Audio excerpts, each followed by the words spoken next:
I needed it more than you did, Derek sneered from across the room, as if he hadn't just siphoned $120,000 from my savings. I'm Lauren Bennett, 34 years old, and I built my fashion brand from the ground up. That money, it was my lifeline, my vision, my everything. And my own brother-in-law stole it. He didn't even blink, just grinned. But he overlooked one critical detail. I may be family, but I don't back down. I stared him down and said, "Then you won't mind what happens next."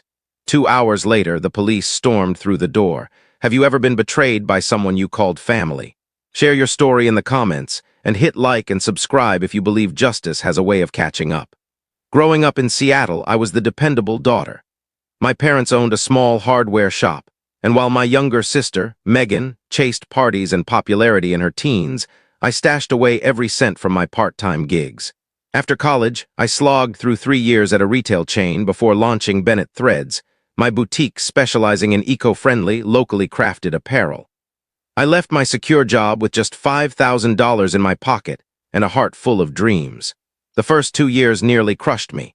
Endless workdays, cheap noodle meals, pouring every dollar back into the business. I lived frugally so my dream could thrive. Then tragedy struck. A reckless driver sped through a red light, taking both my parents' lives. The grief shattered me. I drowned myself in work. Megan dropped out of university, drifting through dead-end jobs. When the estate was divided, we each inherited $75,000. I funneled mine into my boutique. Megan, she met Derek at a poker table and married him 6 months later. I despised him from the start. A slick-talking guy with gelled hair, an overpriced watch, and a patronizing smirk. "Your little shop's charming," he'd mocked at their wedding. "But real wealth comes from investments." Derek commanded every space he entered. And Megan, she changed, became quieter, submissive, always glancing at him before speaking. She stopped reaching out. When I saw her, her smiles never reached her eyes. Then came the family gathering. The lakeside cabin had been ours for generations. I'd just locked in a second location for my boutique, and the $120,000 in my account was set aside for growth. 5 years of grit, sacrifice, and hustle were about to pay off. I had no idea the people I called family were scheming to steal it all. I arrived at the cabin on Friday afternoon, my heart buoyant with hope. My business was thriving. The vendor loan had just been approved.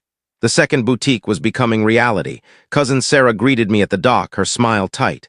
"Megan and Derek got here early," she said softly. "Just be prepared." Through the screen door, Derek's voice boomed before I saw him, loud, bragging something about a property deal that would triple anyone's money. Megan hugged me briefly, calling me Laurie like she used to, but her eyes flicked nervously to Derek. "The businesswoman's here," he smirked, lifting a bourbon glass. "Still selling enough skirts to pay the bills?" I forced a smile. "Actually, we're growing, just signed a lease for a downtown spot." "In this market," he scoffed. Later that night, I went to my room to check emails. Something felt wrong. My laptop was shifted, the charger plugged into a different socket. Subtly off, my heart stopped. I opened it, checked the browser history. Empty. Then the notification hit. New login attempt, failed, from an unknown device. My stomach twisted. Someone had tried to access my account in the last hour while I was helping with dinner. I changed every password, activated two-factor authentication, locked my devices in a safe, but the dread lingered. The next morning, chaos erupted. My business partner, Tara, called in a frenzy. "Lauren, the vendor payment failed. It says insufficient funds." I scrambled to my banking app, hands trembling. Checking account, $0, savings. $0, business account, $0, gone, all of it. $120,000 vanished, transferred overnight to an unfamiliar account. This wasn't a glitch, it wasn't a cyber attack, it was someone in this cabin. Someone who knew exactly what they were doing. And my sister's husband sat in the kitchen, sipping coffee, acting like nothing was wrong. My face must have been ashen when I entered the kitchen. Conversations halted. "My money's gone," I said, voice empty. "All of it." Uncle James stood. "What do you mean gone?" I held up my phone. "Over $120,000, drained overnight, transferred to an account I don't know," gasps, whispers. Sarah rushed to my side. Only 2 people stayed quiet, Megan staring at her mug, and Derek, arms crossed, face blank. "Have you contacted the bank?" Sarah asked softly. I did right there on speaker. The representative's voice was calm. "Detached, yes, Miss Bennett. Multiple transfers occurred between 11:42 p.m. and 4:15 a.m. from a recognized device and location." The room went cold. Your password and security questions were entered correctly. That hit like a blow. This wasn't just theft, it was betrayal. Calculated, intimate betrayal. Someone had used my laptop, my network, my trust, my gaze locked on Derek. You were near my laptop yesterday. Were you in my room? Megan jumped in instantly. Are you accusing my husband? Derek grinned slowly. Your sister's delusional. Maybe your partner mismanaged the funds. Then show us your bank statements, I shot back. If you're so flush with cash. His smirk faltered just for a second. I don't owe you proof, he said. Oh, really? I stepped closer. Because if you're innocent, you'd be louder than anyone here. Megan's hands shook now. She wouldn't meet my eyes. Derek's arm tightened around her like a tether. And then he said it, cold, arrogant. We needed it more than you. The room exploded. Uncle James yelled. Sarah gasped. Aunt Linda started sobbing. I didn't. I was already grabbing my bag. Then you won't mind what's coming, I said, voice like iron. The moment I reached for my phone, Derek lunged. You're not calling the cops, he growled, grabbing for my arm. Uncle James stepped in steady. Step back, Derek. Sarah pulled me behind her. Megan flinched, her face pale, not just nervous, terrified. Megan, I said softly.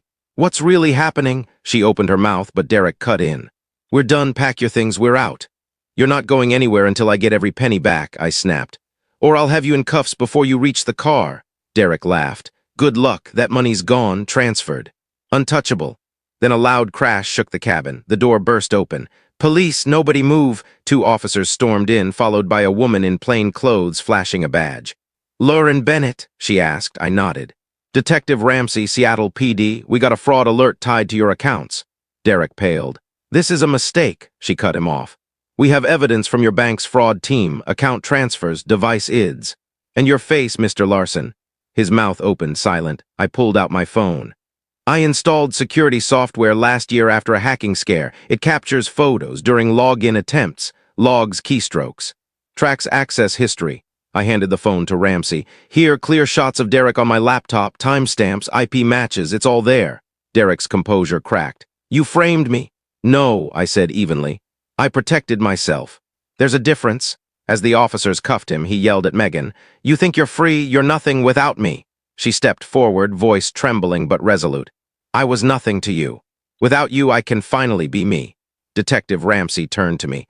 With this evidence, you'll likely recover most of the stolen funds, and more importantly, he won't harm anyone else. For the first time in days, I breathed. It wasn't over, but I'd won the first fight. A month later, I stood in the warm glow of my second boutique. Open, flourishing, secure. Bennett threads had endured, not by chance, but because I was prepared, because I trusted my instincts, and because I refused to let betrayal destroy me. The bank recovered 97% of the funds. Fraud protection covered the rest. But the money wasn't the greatest triumph. It was Megan. She moved in with me, started divorce proceedings, and re-enrolled in college. The darkness in her eyes is fading. She laughs again. She cooks again. She's healing. Last night, as we diced vegetables like we used to with Mom, she said, You were fearless, Laurie, protecting what you built. I want to be fearless enough to rebuild myself. And she is. Derek pleaded guilty to fraud, coercion, and identity theft. He'll be behind bars for years. But his control ended the day Megan stood up and said, I'm done living in fear. Last weekend, we returned to the lakeside cabin. Not for a reunion, but a renewal. The family came together to repaint, restore, and reclaim the place that nearly tore us apart. And we set new boundaries. True family uplifts, not manipulates. If you've ever had to cut out a toxic relative to protect what matters, I understand. Share your story if you've ever said, enough. And if you're still finding the strength, take some of mine. Because blood doesn't give anyone the right to break you. And sometimes, standing tall is the fiercest kind of love.